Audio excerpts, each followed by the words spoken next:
This is the FYI on Youth Ministry, where the FYI team brings you, of course, groundbreaking research, but also ideas and stories that you can put into practice in your youth ministry.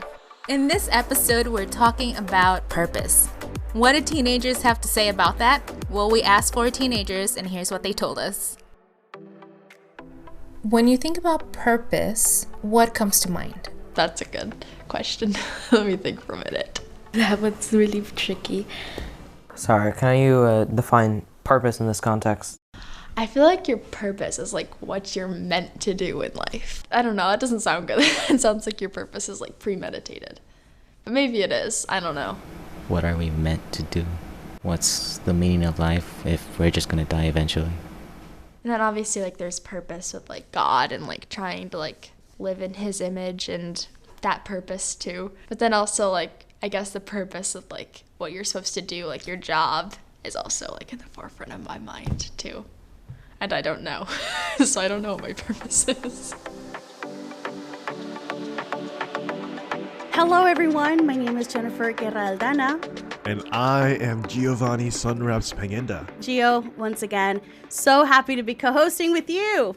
I'm so happy to be co-hosting with you too. If you can't tell, there's lots of excitement for today's conversation. And I think it has a lot to do with who we get to talk to today. Yeah. Our guest today is Reverend Dr. Almeda Wright, and she is the Associate Professor of Religious Education at Yale Divinity School, where she does research and focuses on adolescent spiritual development, African American religion, and the intersections of religion and public life. And her latest book, which we are big fans of here at FII, is titled The Spiritual Lives of Young African Americans. This season, we are talking about the 3 big questions that change every teenager. And today, Almeda is with us to talk about the question of purpose. Whoa. Yeah. Almeda was an advisor throughout the research, and we even got to borrow some of the questions from her own research protocol with students. So her insights were invaluable all along the way. So thank you, Almeda, for being here. We're so excited for this conversation. Thank you guys for having me. And I'm excited to have been able to share with that stuff and to be able to have a conversation about purpose in young people's lives today. I'd actually like to start with a somewhat personal question because your own trajectory is a bit meaningful, especially in the terms of purpose, because your first degree is from MIT in electrical engineering. Yeah. And then the work you are doing now is completely different from that, right? Or is it, though? Young people engineering. Can you tell us a little bit about your own purpose journey? Well, it's very interesting. And I love, talking about my experiences as an engineer and thinking about that, because that was a purpose that I saw for myself, that my family and my teachers spoke into me to become an electrical engineer since I was probably about 3 or 4, because I like to tinker with things. And so I was pretty good in math and science. And if you have that kind of trajectory, people say, well, you should be an engineer. For me, even thinking about it, I learned so much about myself by being able to listen to my community, to feel affirmed by the things and the gifts that they saw in me, to help me think about what I might be able to do. Because I was a little girl from rural Virginia. Who ever thought about, I didn't even actually know, by the way, where MIT was. I wasn't sure if it was in Michigan or if it was in Minnesota or anywhere. I did find out by the time I got to high school that it was in Massachusetts. But constantly for me, when I think about my journey, I think about the gift of important adults and peers and others who are able to speak life and to speak possibility into young people. Speaking of purpose and journey, I'm actually on this journey here where I'm a bivocational youth pastor. And I am not the only one. I know there's some of our listeners are bivocational just like me. And also some people are, going through some changes in their own purpose journey, right? And some of us are just still trying to figure things out. So my question is, what advice can you give us as youth leaders, as humans in this purpose journey? I'm not certain if any of us are just bivocational, but often we are wearing lots of different hats at all times. Because I think about it, and there are different ways that especially in youth work, we often have different paid jobs, but there are always lots of things that we might be called to do, be it parenting, be it, caring for others in our community and things like that, that are all part of our purpose and our calling. Oftentimes, I had to be able to name and take hold of my purpose, even if it wasn't the thing that I always got paid for. And often it was because I had to figure out, and of course I'm good Southern Black Christian. So I'm like, your gifts are going to make a way for you. So we walked into that. But at the same time, I also was like, don't be afraid to pick up a job, at place X or waiting tables or doing this other thing while we are also thinking about what is it that God has called me to do. Because actually, I don't devalue work. I love to work. And I think that we should honor the place and the role that work plays in our lives, as we're always thinking about the way that we can use our work, our gifts, our love to serve God and to serve a wider community. Yeah. I feel seen. Yeah. And what I love about what you're sharing, Almeda, is that you're inviting us to think about purpose in a much more abundant way. That the one with the paycheck is not the one that has the most value. But all that we do in response to our purpose is not going to be wasted. And what a reminder to all of us that there is no part of our story that God will waste in how we serve and love and accompany young people and the church and adults in general. And honestly, I'm thinking as a researcher, you are still tinkering with, you are still investigating. You were an engineer in the world of research. When we were looking over the amazing work that you've done, I can now go, oh yeah, that is such an engineering mind, so detailed, so thorough, so thoughtful.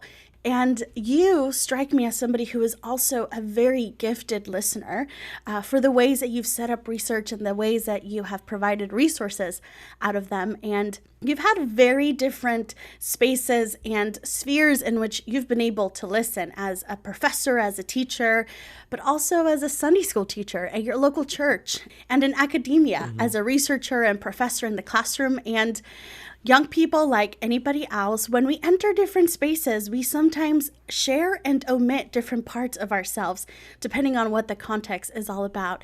And so as somebody who's had such a diverse amount of spaces to listen to young people, I would be so curious to hear from either your research or experiences. How have you seen young people think and ask questions about purpose? So I love this question. And I also appreciate that you get me to kind of think about all these different hats that I've worn and all these different spheres in which I've worked with young people, because they are so important to teaching me about different things, but also to getting me to see different sides of young people.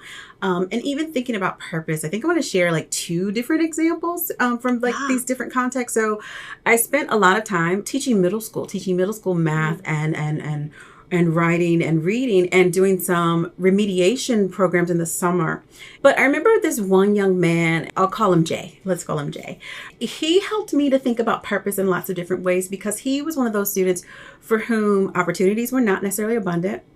Talents were not obviously seen in him. He was a sassy, slick-talking person who really didn't have the supports throughout the school year from his family or from his community to really thrive in academic settings. However, I remember working with him over the summer. And of course, when we've done summer school, we know we often get repeat travelers sometimes in summer school. And so I saw him a couple of summers. And so we got to build a relationship.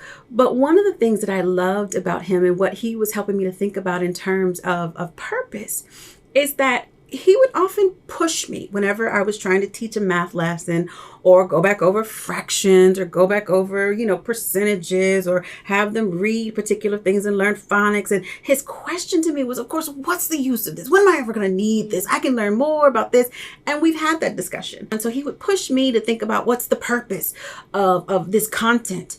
But what he was also really kind of talking about or helping us to wrestle with is that as adults, we often assume that young people know what they're going to do and how they're going to use the skills that we think that they have to have. For me, I had to kind of step back thinking that, okay, what I needed to give Jay was this 6th grade math curriculum. But what he needed was in that moment to make sure that what we were talking about was actually giving him the confidence and the life skills to kind of say, alrighty, I'm going to go and I'm going to think about how do I help out my little sister? Because that was his purpose at that moment. How do I look out for my mom? Because our housing is not stable and I feel like I have to be the man of the house already. And so there was a way that he was teaching me that he was already living into his purpose. So some of his priorities were different than the ones that I might have outlined as important for a 6th grader. But he was already, wrestling with some of that. And how do we honor that as youth workers and to support young people like that? Because, we can, preach to the wind and say the structure is bad and economics are terrible. But we also have to think about if someone like Jay presents themselves to us, how do we make sure we walk with them so that we can help him live into his purpose? Because I knew that I could not teach him anything about math or teach him anything about reading until I helped him to understand that your sister is safe while you're here, or your mom is going to be all right and you don't have to do this. Right now, you can focus on you and we'll make sure that they get the supports that they need. Yeah. Yeah, I love that story because you're reminding us to not conflate purpose with career and that young people are living purposeful lives and purpose-filled lives now. I know you have another story to share with us, but that struck me from the first one. Mm-hmm. So on the other end of the spectrum, I also have been privileged to work with these ridiculously resourced and talented young people in a different way. So in my other hat, as a assistant director of the Youth Theological Initiative down at Emory, we would get the best and the brightest from these congregations. They would send us their best. And often I would also there encounter these young people who knew immediately that they wanted to and that their purpose and their calling was to change the world. The question was how and what they were going to do, and I'm all for that. I love, by the way, you put me in a room with overzealous teenagers and I am joyful. But one of the other stories that I remember thinking about in terms of how listening with young people really helped me to think about purpose and how they were talking about purpose was also another young woman. She was really pushing me also to kind of think about something you mentioned, Jennifer, in terms of really thinking about what her gifts and talents were now. Often one of the conversations that she had as a teenager was around, all right, this is what I think I'm called to do, and I want to help these people when I grow up, or when I finish my education, or when I go here. And it was interesting when as I was listening to that, I was like, does she understand the power she has right now? Does she understand the way that she might be able to have an impact on her family and her community right now? She did understand that, but there is a way often that she was following the script that her family and that often adults give her. The script for successful teenagers is wait in the wings, and once you've completed this, then you can be that. And often we want to, in the Ericksonian language, we want to offer them this moratorium that they can, have this waiting period, this time to grow and try on things. But sometimes we never tell them when the waiting stops. We never come back and say, you're ready. Your purpose, walk into your purpose, walk into your calling. You have enough. And so on one end of the spectrum with Jay's story, we have a young man who was already feeling living into these very adult kind of roles and not having the supports to do some of the skill building. On the other hand, we had a young woman who's talking and thinking about her purpose, but it's all future tense because she's not necessarily feeling empowered and called to really kind of act or think about what the teenage size actions and living into purpose might mean for her. Both of those were so important for me to think about in terms of what kind of accompaniment measures might be needed for our teenagers. And now, here are Brad Griffin and Carol Powell, co-authors of our latest book, 3 Big Questions That Change Every Teenager. They are here to answer one of our readers' questions about purpose. Hey there, Brad. Hey, Kara. Good to be back together. For sure. So today we're reading a comment from Nancy Van Fleet. And here's what she posted. For me, an important part is the discussion revolving around the negative effects of helping others.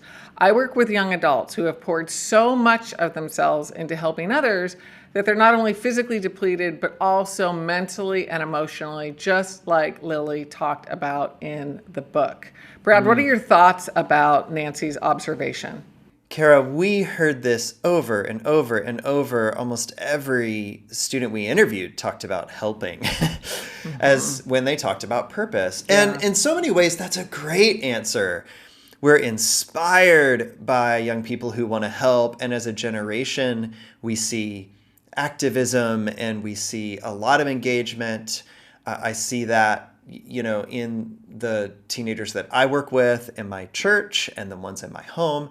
I always love it when they want to help and when they want to make a difference, when they want to see things change. But helping in particular also has this shadow side, as Nancy brought up, that she is seeing in the young people in her life. If we only matter when we're helping, it can kind of cut out our need for rest.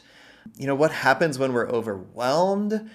And when these expectations just pile up and wear young people down? What would you say in response to that? One of my concerns is that they don't have the right theological grounding undergirding that. And so that's why I love in the book that we really gave a Jesus-centered answer to the question of purpose, which is this: we make a difference because we're part of God's story. We're each part of God's story, and we need to figure out the part that God wants us to play in that story. And it's easy, especially as youth leaders, mentors, pastors, that we focus and we highlight young people when they're helping others. Like those are great stories to tell. And I want us to keep doing that. Like we don't need to stop doing that. But I would say, how can we elevate some other stories, not necessarily of youth group superstars or amazing community leaders, but more the everyday ways that young people are developing their identity, belonging, and purpose. Maybe a young person who's really developing the skills God has given them, not just related to helping others, but in music or drama or art or even their academic savvy. I think one of the things that was interesting in the midst of all the discussion about Simone Biles and her journey in last summer's Olympics was when she posted on social media, "The outpouring love and support I've received has made me realize I'm more than my accomplishments and gymnastics, which I never truly believed before." I find that was both such a big moment. Totally. and I'm guessing most young people, including those in our youth ministries, can feel like their love, their affirmation is tied to what they do. And I just think, wouldn't it be great if the church was the first place that young people knew they were affirmed, not because of what they did, but just because of who they are? That's such a great reminder. I know some of my students also believe in certain causes, and they're like, for example, for ending homelessness. One of my questions is, sometimes the purpose that they find is are kind of disconnected.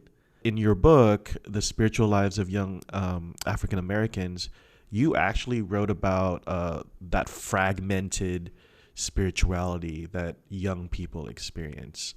So can you talk a little bit about that? Can you talk to us a bit more about what that fragmentation looks like in young people's lives? So fragmented spirituality is actually not a term that I coined. It's one that Evelyn Parker was beginning to develop in like the 1990s, looking at young people who probably are now, all of us are youth workers who were just, like, she was studying us. And so in some ways it's a phenomenon that has continued through the 20th century into the early 21st century. And so this idea, though, of fragmented spirituality, not necessarily broken, but it's compartmentalized. Because fragmented spirituality is often a coping mechanism. And so oftentimes we fragment our spirituality, or we have, like, say, for example, as you were mentioning, our causes or our activism on one side and our understanding of faith or God or spirituality in another box. What I saw and what I observed in terms of fragmented spirituality is that you'll see young people who are the most, in my theological tradition, on fire for God, often don't bring that to their activism. And of course, for me, there was like, what do you mean? Bring the same fire here. But I think often it's because of the models that we were offering them as adults. But I think the other side of it now that I've seen is more young people who are super excited and energized about activism that don't actually know that there are any spiritual underpinnings, resources, strategies that also connect with what their activism is about.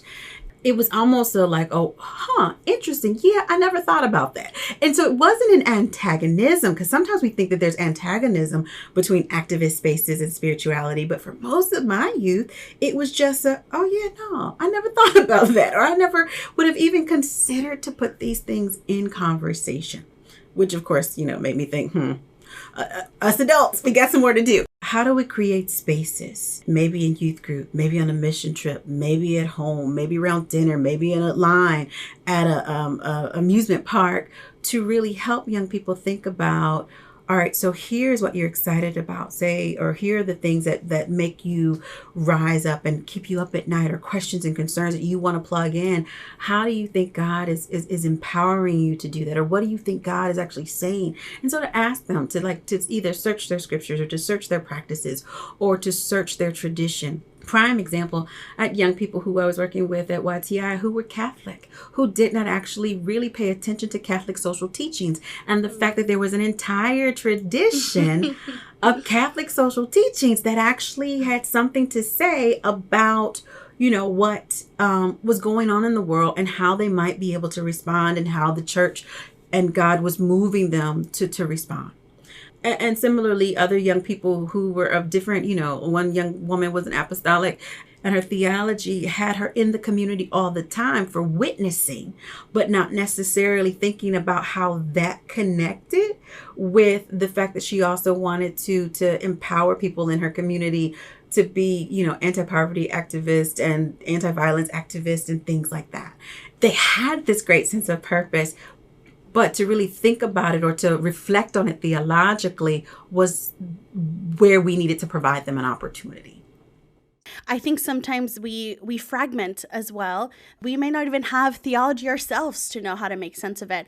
And we are in communities where adults might disagree with the ways younger generations are going about all these questions, right? And so what are things leaders can do to support our students as they are stepping in to their purpose that might lead us to places of social activism where we have not gone before?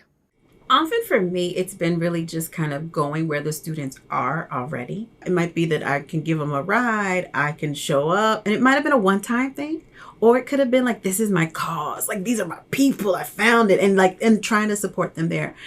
And then there's also the go where they are, but then it's also the encourage to bring another with. And so there's often, one or two, particularly in a youth group, like the ones I've been working with or had worked with, there was one or two leader, quote unquote, that were doing different things, but they weren't sure if they could kind of talk about it in youth group or invite other people. So really trying to say, all right, this is where you are. I saw what you were doing. That's awesome. How about we bring these others? And some of it, again, was really not just to get them involved in that particular cause, but really to kind of let them see that youth group was a place that was an adaptive space, that was their space, that allowed their thoughts, their actions, their justice work to kind of be resourced. Even as youth leaders, sometimes we don't feel that we have the skill set to know how to make that shift or to be able to pivot in that particular way. And you don't have to. We don't have to. There's a whole lot of stuff, by the way, that I, justice-wise and theology-wise, that I don't know anything about.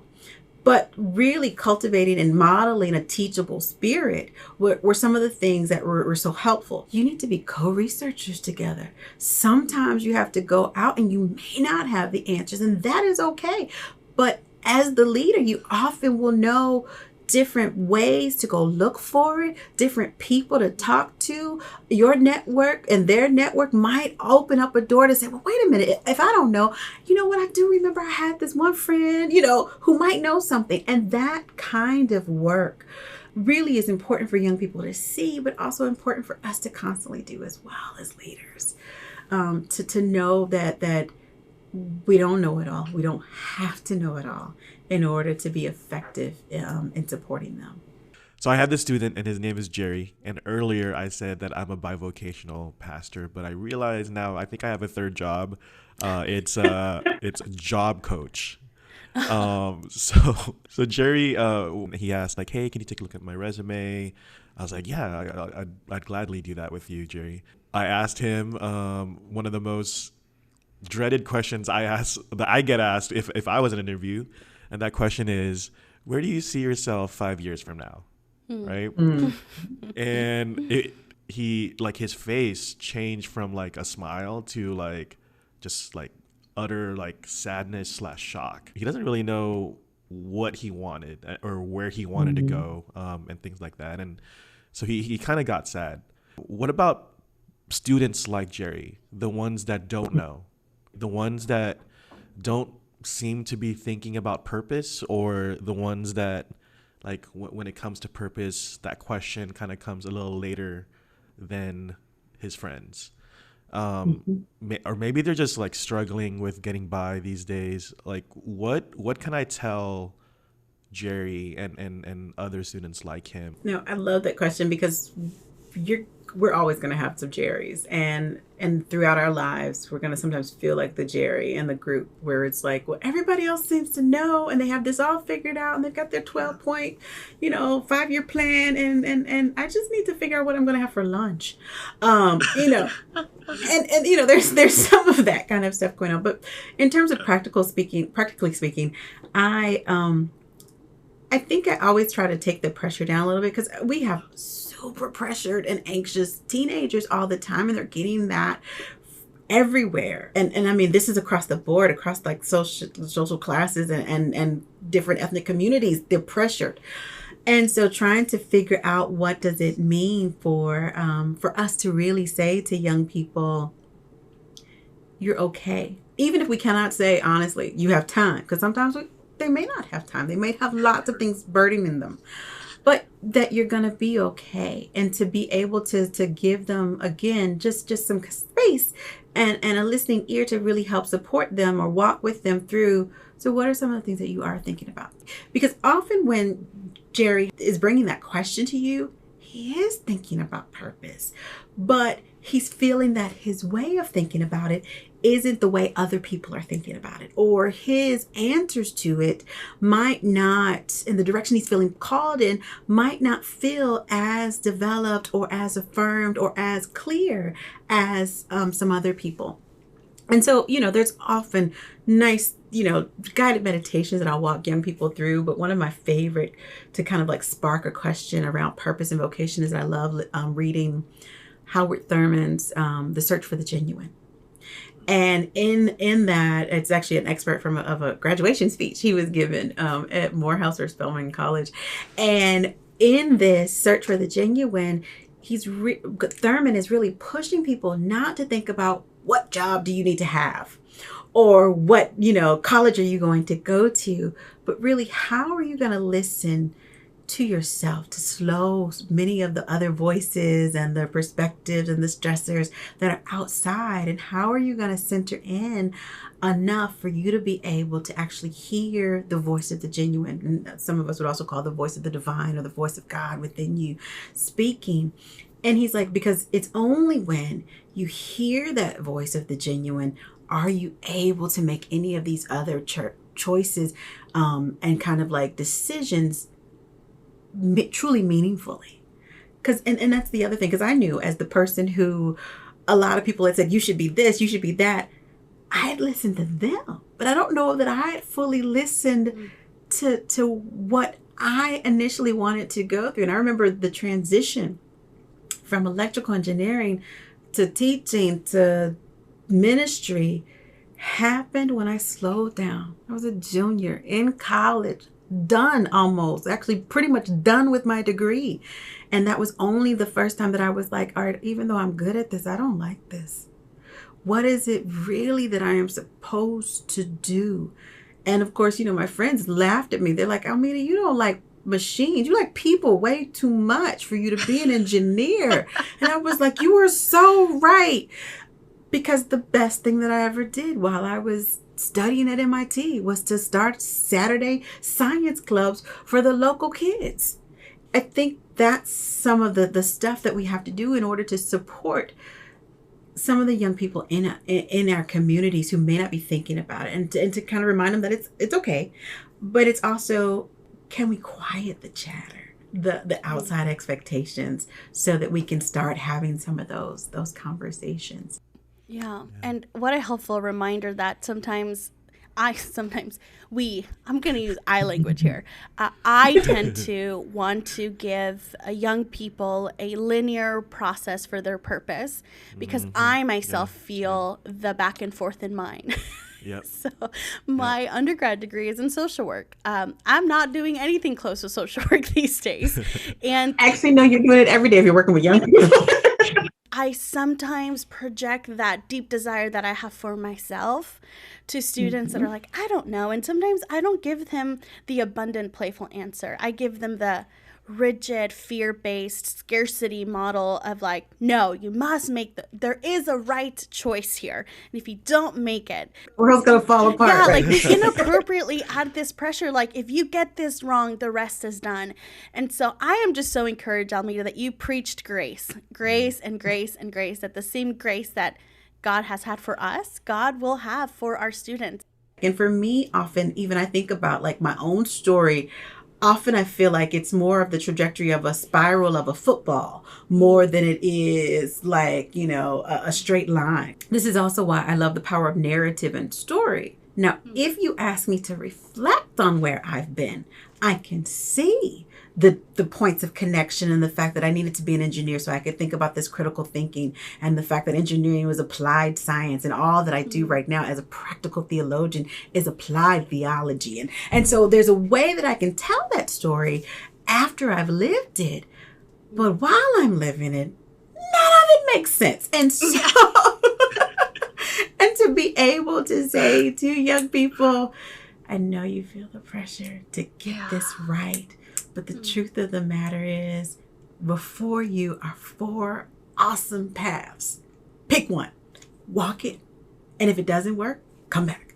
Or even for some people, there are 4 not great choices about how you can struggle out of this situation, but you got to choose one. And that's some of the stuff that I think it's almost like we want it to be different than our own because we want better for our children. We want better for our teens. We want better for them, instead of actually giving them the truth of our stories and the truth of our lives, which is, yeah, I had this plan, or I thought I knew what was going to happen, or I thought this person was the love of my life, or I thought, that I could make it as a singer. And I tried it, and I stepped out on faith, and faith took me back to being a barista, or took me back to, doing this particular thing. Well, friends, this season, we want to leave you with some final words of encouragement from each of our guests and hosts. Today, I want to start with when we examine purpose, we need to look at it in different perspectives. Just like earlier, sometimes it's looking through sociological lens, psychological lens, and theological lens. And I'm so encouraged also just by this conversation, Almeda and Jen, and hearing from your perspectives, your different perspectives, and how that has, kind of helped shape my own sense of purpose as a youth and college pastor, and how I can better myself in helping shape my students. So thank you. How about you, Jen? Well, my encouragement to y'all is something that I'm going to be thinking about for a little bit, which is how can we constantly combat the myth that purpose has an arrival point and it is career bound. But rather that purpose is a constant creative dance with God's abundant invitation to join what God is doing in the world, and that we can't quite mess it up as much as we fear that we have so much power to mess it up for God. God is far greater than our biggest fear. And so would just encourage you, whether you need to sit down for a little bit as a youth leader or pastor or parent, whoever you are in your journey of purpose, and say, what are the things that I need to have some more creativity and abundance around so that I could then provide that creative, abundant, and safe place for students to react and play with what it means to join in with what God is doing in the world. So that's my encouragement to you. Almeda, would you close us in our time of encouragements? Well, just gratitude. And I think I've been so encouraged by the conversation. And so the only thing I would probably add to this in terms of encouragement is that just to be reminded that in our work as youth pastors and youth workers and researchers and teachers and parents is to really be okay with sharing from the totality of our journeys, to be okay sharing from our struggles, our securities, our insecurities, our vulnerabilities, the places where we got it right, the places where we messed it up. Because I think young people really need to also be encouraged. They don't need to know all our business, but they need to be encouraged by the ups and downs, the highs and lows, and the different ways that we are walking into our purpose and our calling, so that just to connect with both of you, so that we're not perpetuating that mythology that purpose is one thing that we figure out one time and it's done forever, instead of really thinking about the fact that it is ongoing daily work, and we recommit to our purpose and we recommit to our calling as we continue to live. Oh, that was beautiful. Thank you so much. That was really rich. Thank you. Well, Reverend Dr. Almeda Wright, we are so grateful for your time here today, your wisdom, your experience, your expertise, and we hope that whoever was able to listen to us today, we thank you for your time and for always tuning in to our conversations here at the FYI on Youth Ministry. Goodbye. Bye, everyone. Bye-bye. Did you know that this episode is just one of the many free resources produced by the Fuller Youth Institute? To learn more about any of the topics we discussed today, or any other youth ministry topic, you can check out our books and training at fulleryouthinstitute.org. And a special thanks to our teens, Isaac, Danya, Ava, and Wyatt. When I was younger, I would say I wanted to be a teacher. But then I wanted to go to the army, I guess. And then, now I want to be a doctor. But then I also wanted to start my own daycare business. I was in a production of Junie B. Jones. When I was stepping on stage in front of a live audience for the first time, singing my heart out in front of everyone, I was like, yes, this is what I was meant to do. In this moment, this is perfect. At first, I thought that I wasn't good at anything, that I was pretty much useless because I was scrawny. And now I feel like I'm getting there. I want to work as an auto mechanic, something in the auto mechanic industry, or math. I'm still not sure. It's hard to figure out what you want to do for the rest of your life when you're a teenager.